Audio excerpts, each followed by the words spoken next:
And we are rolling in part 2 of our prison discussion in Comm 104 here at UCLA, where it's another beautiful day. The sunshine is shining, as it usually does. And we're about to hear from Rosie, who's going to tell us why we should not incarcerate so many people. This proposition will be presented as a policy debate taken in a negative stance. The opposition will argue that the United States is incarcerating too many people and that it should not incarcerate so many people. They will show supporting evidence that crime has decreased and it is not necessary to incarcerate so many people.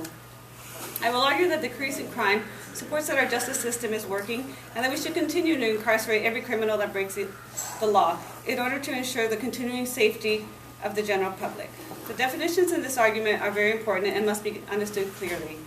The term nonviolent crimes is used very loosely by the opposition. It is important to understand that the difference between nonviolent and violent crimes. In this brief, so many people and too many people will be one and the same. Both will refer to anyone who has committed a crime and is serving sentence in jail or prison. Violent crimes include murder, rape, robbery, and assault. Let us focus on assault. Crimes under assault include recklessly endangering another person, harassment, and neglect of a care-dependent person, such as a child. Nonviolent crimes do not involve the threat or harm and are primarily property crimes. So what is the problem? One of the biggest problems is are nonviolent offenders, actually. The opposition is calling for more lenient judicial system, primarily to nonviolent offenders. They claim that prison sentences to nonviolent offenders are too harsh and should be reduced to little or no jail time. In 2014, the FBI released its crime statistics, and it reported that there were over 8 million nonviolent crimes. Let us go back to the definition of assault. It describes acts that do not seem like violent crimes, such as harassment. Sending an ex-girlfriend extreme messages, posting malicious comments about her, and excessively calling her to the point that she begins to fear you is harassment. This may not seem like a violent crime, but it is.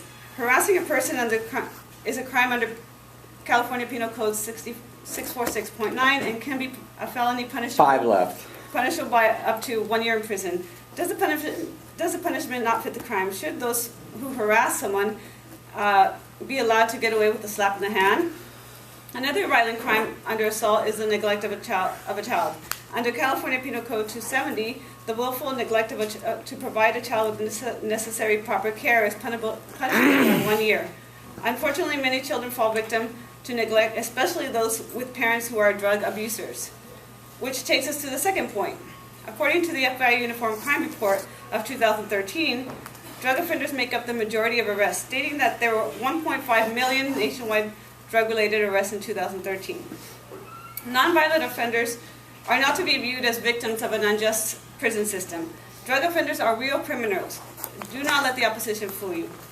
Consider the case of the state of New Jersey Child Protective Services against Ucla and Whale. This case states that both defendants tested positive for marijuana, oxycodone, and Xanax when the child was brought into the emergency room. These parents caused irreparable brain damage to their son due to the impairment judgment while they were under the influence of drugs. We do not agree with that the United States is incarcerating so many people. And let us be clear, we are not incarcerating people who have not committed crimes. Law-abiding citizens are not at risk of being thrown in jail unjustly. Therefore, the problem is not that the United States is incarcerating so many people. The problem is clearly that criminals are committing an extraordinary amount of crime. How big is a crime? According to the Economics 2014, it is reported that over 2.4 Americans are in prison.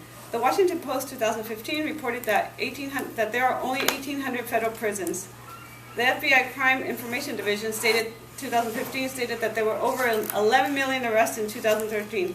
Overcrowding of the current available prisons has to do with the staggering amount of nonviolent criminals, which are usually repeat offenders and threaten the safety of the general public. Therefore, the problem with the overcrowding prison is not due to victimization of so many people. Rather, as mentioned, it's too many people are committing crimes and going to jail and causing overcrowding. Why do we have this problem? One of the main contributing factors to mass incarceration in the United States is recidivism. nonviolent criminals make up the largest population of criminals behind bars. The National Institution of Justice 2014 showed that 82% of these criminals had recidivism. This means punishment must be more severe in order to deter nonviolent criminals from a life of crime. Another reason why so many people are being incarcerated has to do with the public's perception of crime, which is being skewed by the opposition. For example, driving under the influence is considered a nonviolent crime. A drunk driver is a serious risk to the safety of the general public. According to the statistics of U.S. Transportation 2013, 31 of the traffic fatalities involve driving under the influence. Therefore, the problem of recidivism is one of the biggest contributors to the reason why so many people are being incarcerated. What is the solution? In order for the solution to work, we have to concentrate on the problems we just spoke about. As it was mentioned, recidivism is one of the problems. A study done by the U.S. Department of Justice 2014, 77% of criminals released were arrested 3 years after they were released. Recidivism is an ongoing problem, and harsh punishment is required to deter criminals. Miles and Payne, 2015, performed a detailed review of what would be the best solution to deter criminals. They found increasing penalties consist with efficient deterrence. Further, without increasing the penalties, the criminals would have an incentive to switch to more harmful crimes. Therefore, the best solution is to deter nonviolent offenders is to decrease recidivism is to punish by increasing fines and, most importantly, increasing jail time. 1 minute left. All right.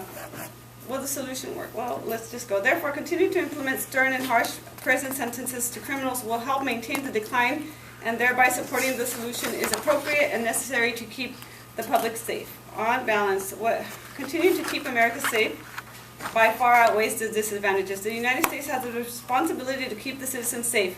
By providing just punishment to those who break laws, the United States will continue to support social justice and retribution for the greater good.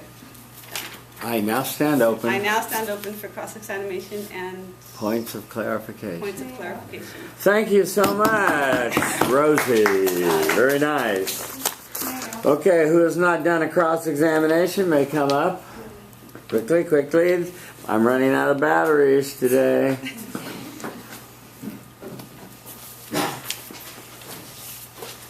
Very nice. Okay, you're tall. Okay, good. Thanks. Stand there. Good. That's good. Yeah, better. Thank you. Okay, so you mentioned Say your name. Oh, I'm Saya. Hi, Saya. You were discussing drug offenders and saying that they were real criminals, and you mentioned one case in which the parents harmed the child. But what about drug offenders who are in prison but they have no children? Are they also violent offenders? Are they considered criminals if their only criminal act is just drug use? Well, Stay in the power stance when you ask the question. Feet wider than your shoulders. Good. drug abusers are not non-violent offenders because it's not just that they do drugs and don't commit other crimes. They commit other crimes when using drugs, such as driving under the influence, which causes a lot of fatalities per year. So yes, drug offenders are more than just drug abusers and being thrown in jail just for doing drugs. They're actually committing different crimes while under the influence. So, okay, so let's say, you said that harming a child is assault, right?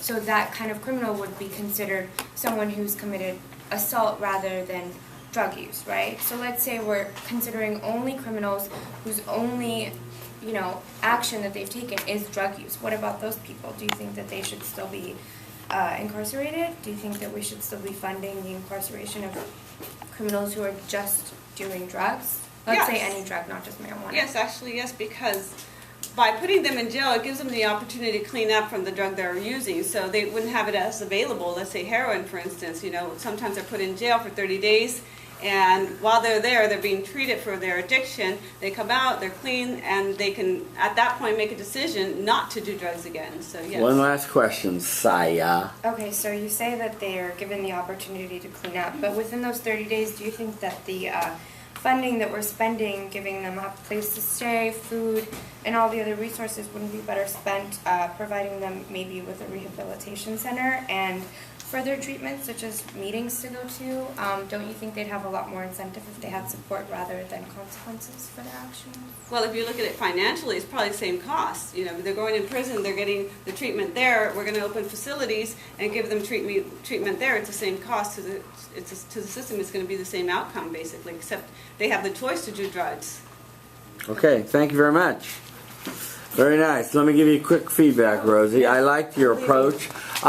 One thing that you did differently than everybody else, which I appreciated, which you attacked this whole idea of nonviolence and this nonviolent and this violent crime and this whole idea of victimless crimes.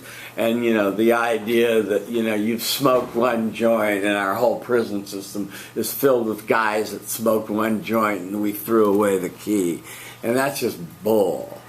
And you know it and I know it and everyone that's researched knows this. And that's not a bulk of the people that are in there. And so I appreciate you taking the time to go through and define some of what these people are in there for and convicted of, and these big pushers and dealers who, yes, are in there for drugs, but not taking them, but pushing them, it can hardly be called, you know, victimless crime and not a danger to our society. So we don't have much time, but you did a nice job. Thank you. Okay, next.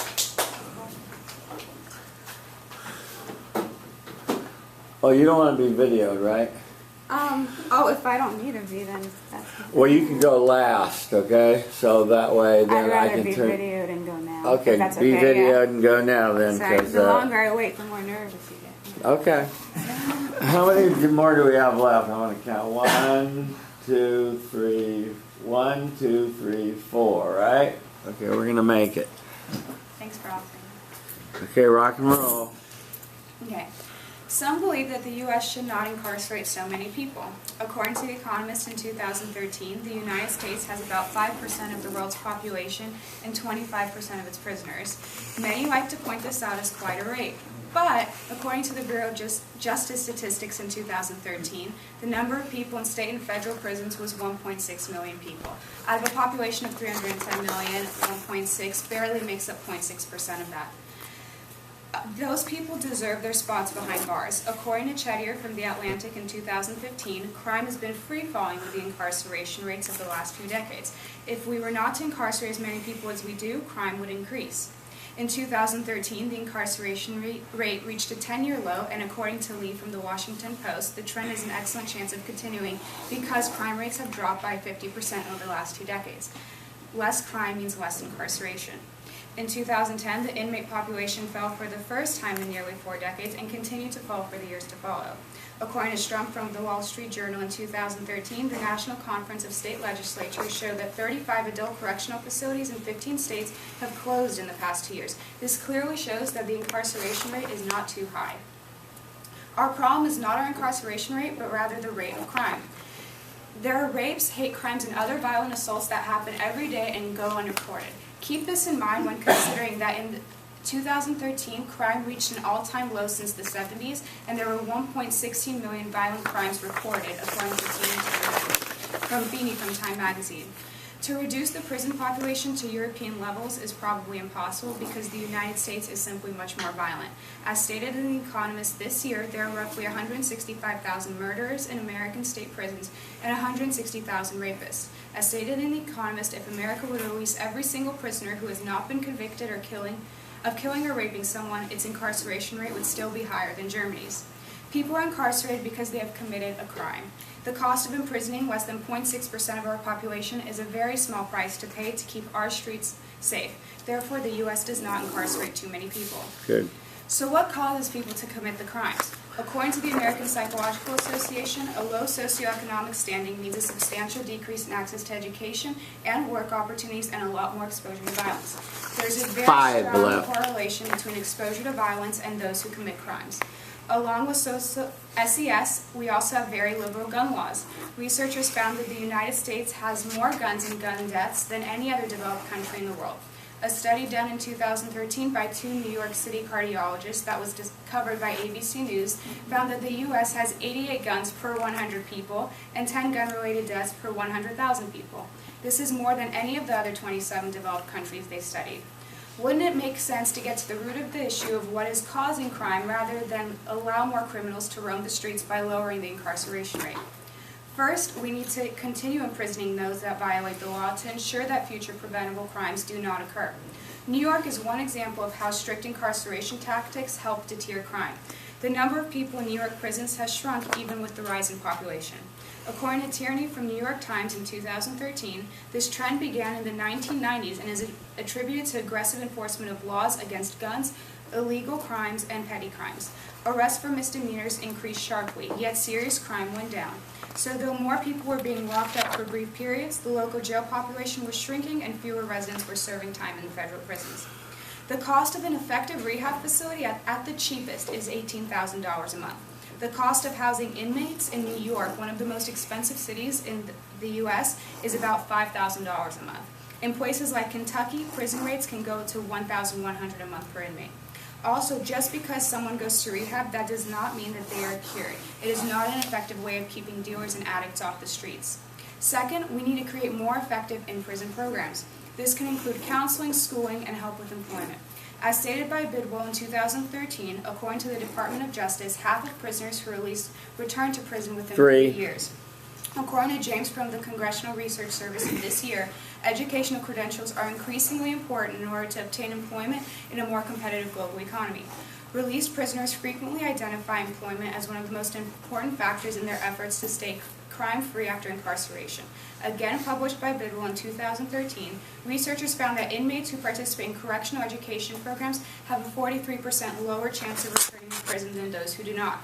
She also addressed the cost of educational programs, which is about $1,400 to $1,744 per inmate each year. According to the report, and it can save prisons between $8,700 and $9,700 per inmate, the cost associated with incarcerating them again. Also, lots of drug counseling and other counseling is largely volunteer-based. Either way, these methods are significantly cheaper than alternatives such as rehab. Lastly, limitations on guns would also help our crime rate. The most significant advantage to this proposal is crime prevention. Based on the evidence I have provided, the rate of crime has decreased as our incarceration rate increased over the years. Naturally, as the rate of crime has decreased, there will be less people to incarcerate, lowering our incarceration rate. If we push for more in-prison programs, rates of repeat crime will significantly decrease as well. The second advantage is that we punish people for their crimes and set an example of what is and is not okay for citizens to do. We do not want to let drug dealers or abusers off the hook just because they come from difficult circumstances. That would encourage other citizens to take the easy way out too. Why would anyone be motivated to get an education or to work hard for their money if they know they could get away with selling drugs or stealing? And of course, we could only imagine what kind of a country this would be like if we were not punished for even more horrendous crimes like rape or murder. The result of not implementing the laws would be anarchy. Not only is incarcerating people ensuring our safety as citizens, but it also continues to convey the message that this country is the land of the great because people here are motivated to work hard and earn what they have, not take the easy way out. One left. The third advantage is cost. If we were not to imprison people for their wrongdoings, we would need to come up with other alternatives. Those other alternatives are exceptionally more expensive and don't necessarily work. I went over the cost of rehab earlier. Allowing thieves to get away with stealing would send a message that others can do the same and could potentially hurt our economy. And if we let violent criminals hang around and about, who knows how much tax we would need to pay for emergency room and hospital bills of victims who cannot afford help or the tax money used to rebuild anything damaged or destroyed on the streets. We must continue our incarceration rate and establish more in-prison programs to ensure a safe, public, decrease in crime, a fair system in which justice is served, and the prevention of repeat offenders. All of this is worth any cost the United States may have to pay. I'm now open for cross-examination and clarification. Very nice. Thank you. Okay, who's not done a cross-X? Come on down. I haven't heard from Shira. Has she done one? Last time. You did one last time? I apologize. How about Brandy? Is Brandy in the house? No Brandy. Not in the Vartan, have you done one? No, I haven't. Okay, then get up here.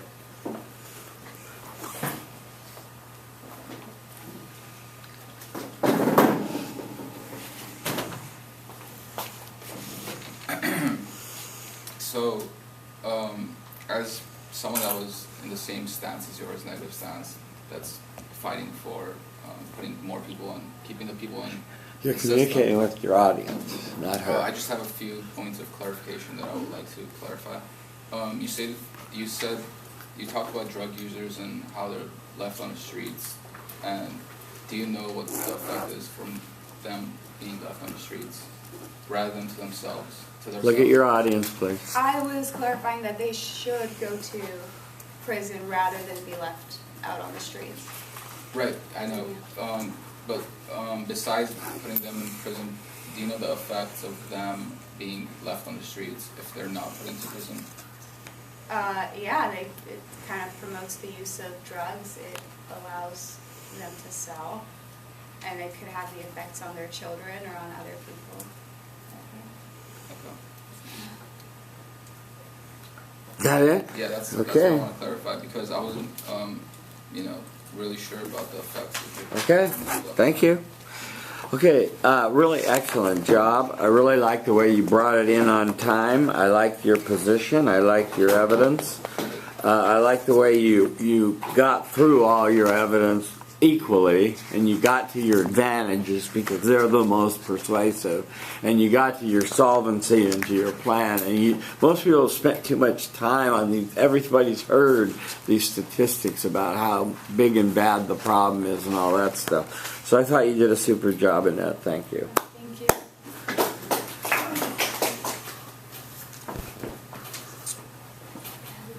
7.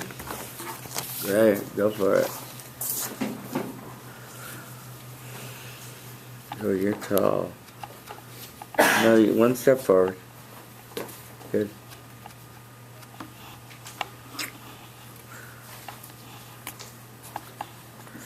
Okay, we're rolling. As a negative, the United States is not incarcerating so many people. This phrase, so many people, is central to the resolution. It is near impossible to place a finite number to define so many people. As such, the term so many people will be measured by the cost of imprisonment outweighing its benefits, which I will disprove. This means that fundamentally the benefits of imprisonment continues to outweigh its costs. Thus, the United States should continue with incarceration. So what is the problem? Many argue that incarceration rate in the United States is too high. But America has, for example, America has only 5% of the world population but has 25% of the world's prisoners, a total of 2.2 million in prison. As said in a speech in the White House by President Obama in 2015. While these numbers may seem alarming, as we will discuss later, the reasons for imprisonment are valid and do in fact decrease overall crime. But beyond that, the real problem is not the high incarceration rate, but it is the ever-increasing rate of crime. For example, gun violence went up for more than 60% compared to last year. Through April, shootings in St. Louis went up by 39%, robberies 43%, as reported in 2015 by the Wall Street Journal. So at a time when crime is increasing without any current prison policies, the incarceration rates would obviously continue to increase. Furthermore, there are some who commit crime, like murder, child molestation, robbery, that deserve to be put in prison. So how big is this problem? Some believe that there is a problem in the number of people that the United States incarcerates, but this problem is not a key issue because number one, the rates of imprisonment are drastically decreasing. Secondly, the United States should lock up people as it does. Thirdly, the more important issue is to deal with the growing crime rates. So declining imprisonment rates. The Atlantic in 2014 reports that the US prison population has declined every year since 2008. Incarceration rates also will continue to fall because of these new reforms. Many states have instituted legislation that have resulted in decreasing imprisonment rates, as reported in 2014 by the Washington Post. And do note that the US needs to lock up people to prevent future crime and only reduce incarceration rates responsibly, especially in the age of increased crime. Therefore, with current trends of high crime rates coupled with changes in legislation to lower incarceration rates responsibility, there is no problem in the amount of people that the United States incarcerates.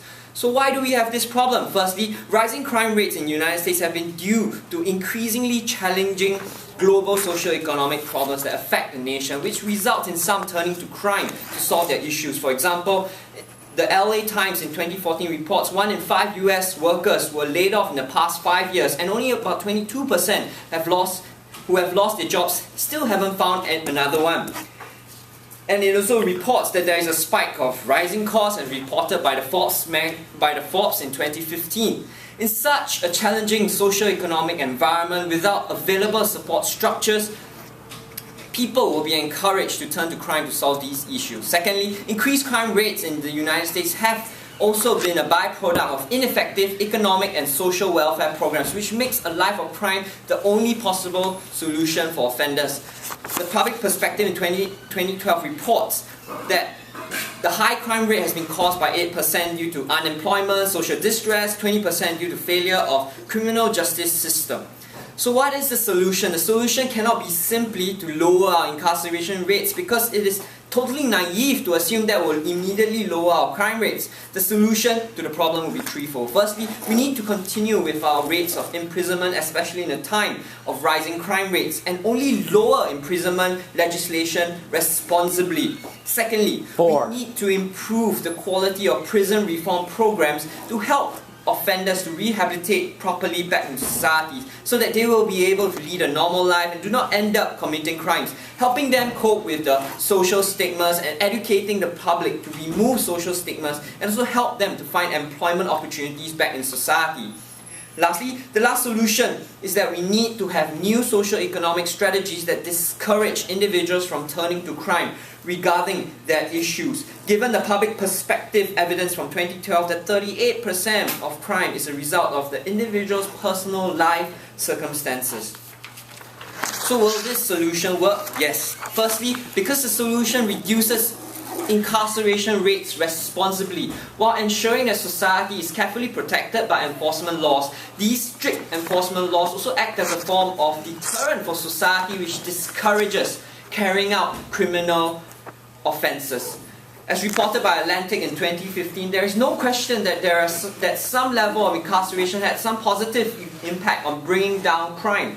There are many habitual offenders and people committing serious violent crimes who may need to be kept out of society. Criminologists call this the incapacitation effect. Removing someone from society prevents them from committing crime. Secondly, with improvements to prison reform programs, there will be a decrease of repeat offenders, as these programs will help offenders to cope better with the challenges of adapting back into society. Professor Gilligan of the New York University Law writes in the New York Times, he's an expert of violence and crime, said in 2012 that in San Francisco, participation in this rehabilitation program for as little as 4 months reduced the frequency of violent reoffending after leaving the jail by 83%. In addition to it, enhancing public safety, this program saved taxpayers $4 for every $1 spent on it. Finally, improved social support systems will help vulnerable social groups to cope better with various socio-economic challenges. So what are the advantages to my proposal? Firstly, we continue to ensure that the right people get punished for their crimes and not lower incarceration rates at the expense of the protection of the society. Secondly, we do not merely lower incarceration rates for the sake of doing so. Instead, we tackle the core issue of the problem, which is to lower crime rates. The enforcement laws act as deterrent forces that continue to discourage criminal activities because people know that they will be punished for committing various crimes. Finally, with better socio-economic support structure, we can help vulnerable groups to cope with rising challenges of the current world, discouraging them from even turning to crime to cope with their issues. On balance, how do these things outweigh? Fundamentally, it's a naive assumption to say that lowering incarceration rates would automatically lead to lower crime rates, because it does not deal with the core issue of high crime rates. An overly simplified strategy to lower incarceration rates would only increase the probability of crime and threaten the protection of society. We need to deal with this core issue. Therefore, the advantages of continued incarceration rates far outweighs the disadvantages. The current incarceration legislation, coupled with improvements to prison reforms, would ensure that justice is being served while protecting the society. The initial high investments of initiatives would eventually benefit the society far more, as it improves the general socio-economic landscape of the United States while ensuring its protection. So the United States is not incarcerating so many people. I now stand open for cross-examination and clarification. Thank you very much, Shabin. Okay. Who needs a cross-X? Come on down. Can I do the cross-examination? What's your name? It's Jane. Last of. Shavin, where's your name on here? Here. Jing. Hi, Jing. Hi, Professor. What side are you, affirmative or negative? I was assigned negative. Negative. Right. When I refer to Okay, do the cross action. We'll hear your little story later. Thank you. Okay. You mentioned the rate of crime has gone up. And Stand can closer together, please. Can you tell me the causal relationship between the rate of crime or the amount of crime and the low incarceration rate? Is there any causal relationship? Look at the audience, Jing. So interesting question, but study reveals that the Washington Post, for example, that there is a precipitous drop of 85% of homicide incidents in the Washington Post in 2014 also shows that the US imprisonment rate has fallen for the 5th straight year, and this is because of prison reform programs while the prisoners are in prisons, and also because of our high incarceration rates. These initiatives do need time to take effect, so yes, that's a causal relationship. Yeah, and can you just haven't ruled out other reasons like the violent environment of the criminals, and that may be also a contributor to the crime, other than the incarceration. Yes, I agree, and that's why I proposed. Yes, I agree. That's why I proposed an initiative to have to invest in quality prison reform programs to ensure that even though they are in a violent environment of the prisons, they are able to adapt better and rehabilitate back into society and able to really learn from the right company. Yeah. Yeah, and you have mentioned the prison reform program, and how do you measure the quality of that? And is there any time range for that program to take effect? We cannot set a finite amount to measure the quality of the prison reform programs because it's a continuous process. Because as culture changes, as people adapt, as criminals come out with new ways of offences, the prison needs to reevaluate their reform programs and continue to adapt and to ensure that all criminals have a program for them. So there isn't a point where we stop improving the programs. You always want the better. Yeah. And so you think the lowering the have more people in prison have a low incarceration rate is the best way to lower down the crime rate? Last question. Answer the question, please. No, I do not believe that more people being in prison will lower crime rates. But I would say that the current current imprisonment rates are okay, and the United States is not incarcerating so many people because it needs to tackle the core issue of high crime rates. Okay, thank you very much, Jim. You may take your seat. And let me give you some feedback. I think in answer to the two, I like your brief, by the way, generally. In answer to your question, I think the most obvious causal link that you wanted to talk about is the link between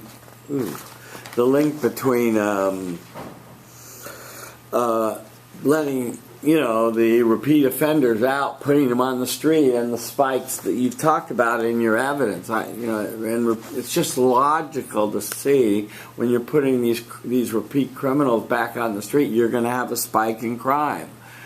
Causal schmozzle. Yet we don't have a correlation yet, but it's pretty intuitive, and I would talk about it that way.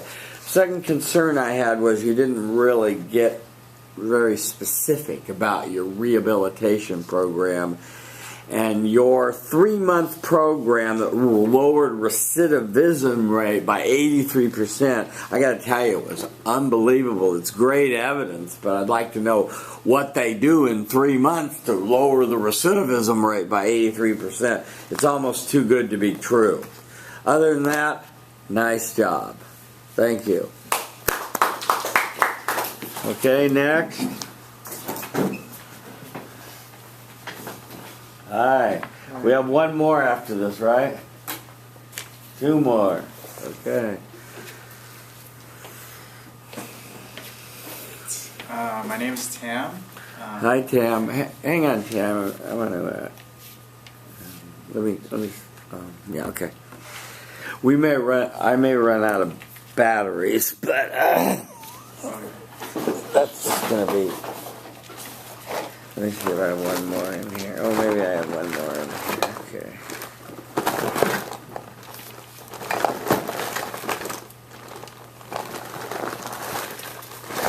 Okay, well, I'll see if I can get you on this one. Rock and roll, Tam. Alright.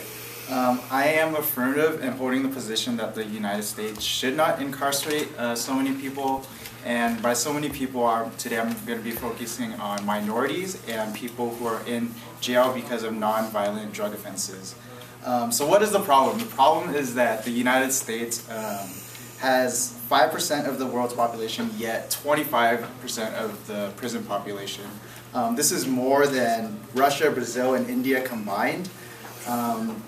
And from 1980 to 2008, the number of incarcerated people in America has quadrupled from 500,000 to 2.3 million people. So you would think that crime rates have increased over time, but that's actually not true. Crime rates have dropped over time since 1991, according to the McLean and Rake study in 2015. So how big is the problem? The problem is really big, especially when we focus on the people of color in jail. African Americans constitute nearly 1 million of the total 2.3 million incarcerated population, according to Moore. What year? In 2015. And one reason for this is that African Americans are misrepresented in media.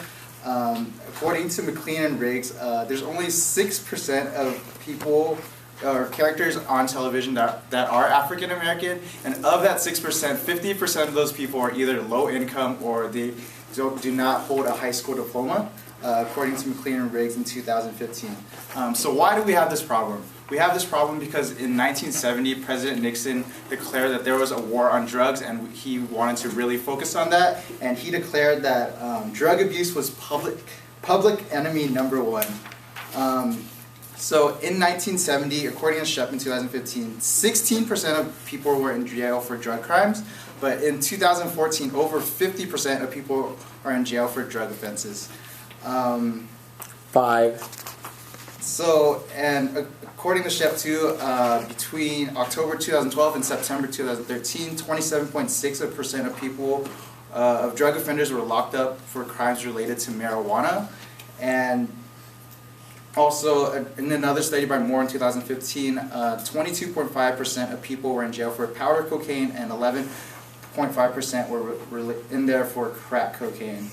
And that's a problem because before 2010, there was a huge disparity between crack cocaine and powder cocaine users, and there was a 101 sentencing disparity policy. So this meant that for 5 grams of crack cocaine, that would mandate the same minimum sentence as 500 grams of cocaine, and that's really prevalent because crack cocaine is way more prevalent in the black community compared to the white community.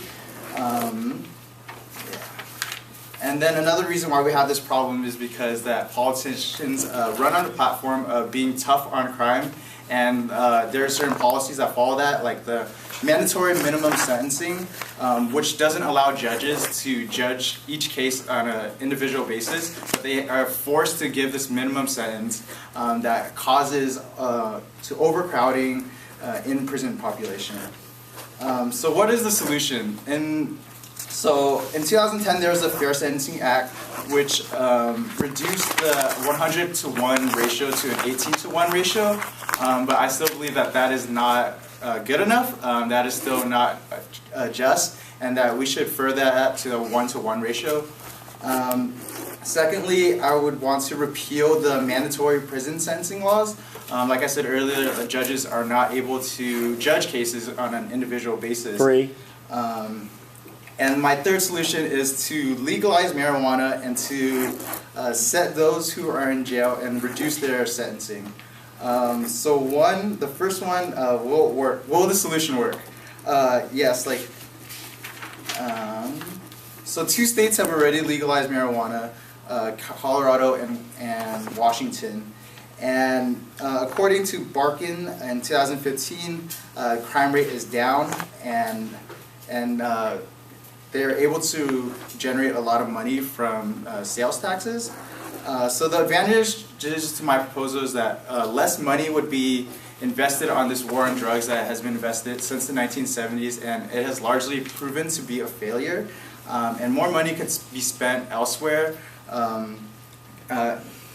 According to Steinmetz in 2015, California spends $11,420 on each student, while spending $47,000 on each prisoner each year. So this money could be invested towards rehabilitation programs instead of prison. And also in Colorado, there was $63 million generated in tax revenues.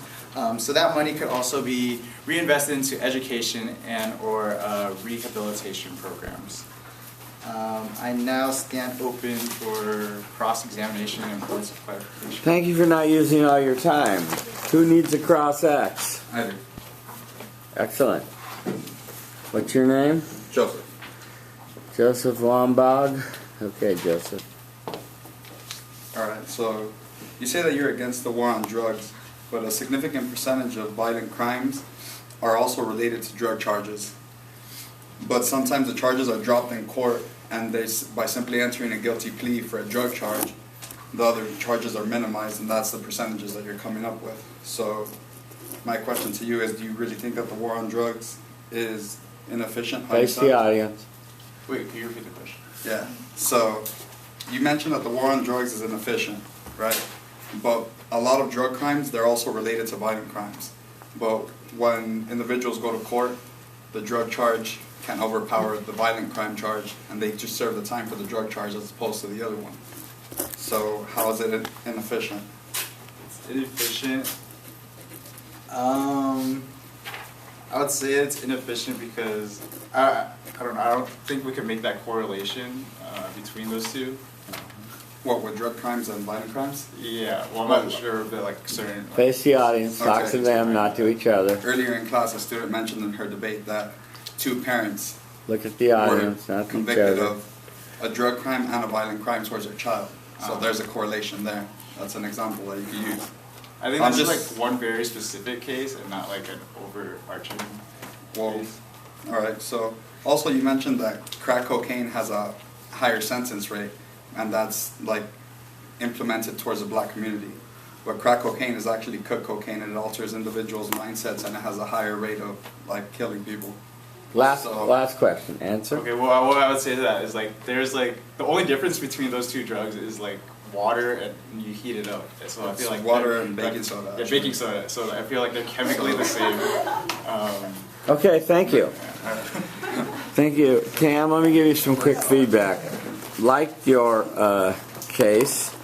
Liked your approach. You had good statistics on the African American population. I didn't buy your relationship about TV and incarceration. I didn't think you had strong evidence on that. I wish you had read more of your solvency on the Fair Sentencing Act of why getting rid of it would be a good idea and work. You skipped over that, and you had a minute and a half left. But overall, and just cite a little bit more of your evidence. But this was a thinking man's brief. Thank you.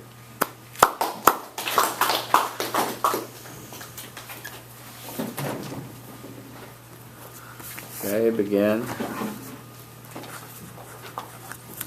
Hi, I'm Tiffany. Hi, Tiffany. The United States should not incarcerate so many people. This proposition is to be presented as a state policy case in the affirmative. In this brief, I'll argue that so many is the point at which high incarceration costs, the lack of evidence in the effectiveness of incarceration in reducing crime rates, and the adverse long-term effects of incarceration on communities can no longer be justified by the supposed benefits of locking people up. Since the 1980s, U.S. incarceration rates have increased by almost fourfolds in 30 years. The effect of incarceration on crime reduction has declined drastically in the last 25 years. In a 2012 study by Johnson, he showed that crime present effect has reduced by 66%. In 1978 to 1990, each additional year in prison was estimated to have prevented about 30 index crimes. From 1991 to 2004, the comparable value was about 8 index crimes. Incarceration costs take up large sums of government budgets and leave less available funds for important sectors such as healthcare, education, and economic development. Corrections expenditures have more than quadrupled in the last 20 years. In 1980, the U.S. spent about $17 million on corrections expenditures. In 2010, we spent about $80 million. That's about $35,000 per inmate, according to One Nation Behind Bars, 2013. So how big is the problem? Our enlarging criminal justice system is becoming a gateway to a larger system of stigmatization and long-term marginalization in our society. The long-term effects of mass incarceration are far-reaching. Many individuals with criminal records become partial citizens in the U.S., as they're often routinely denied a variety of rights and access to public benefits, according to Travis 2014. For example, they're denied public housing, student loans, work licenses, and driver licenses. The number of those who experience internal exiles in the U.S. rises as the incarceration rates continue to grow. Furthermore, incarceration is found to be concentrated in communities that are already severely disadvantaged, according to Travis in 2014. This perpetuates a problem where the disadvantaged communities continue to be marginalized with no substantial help from the government.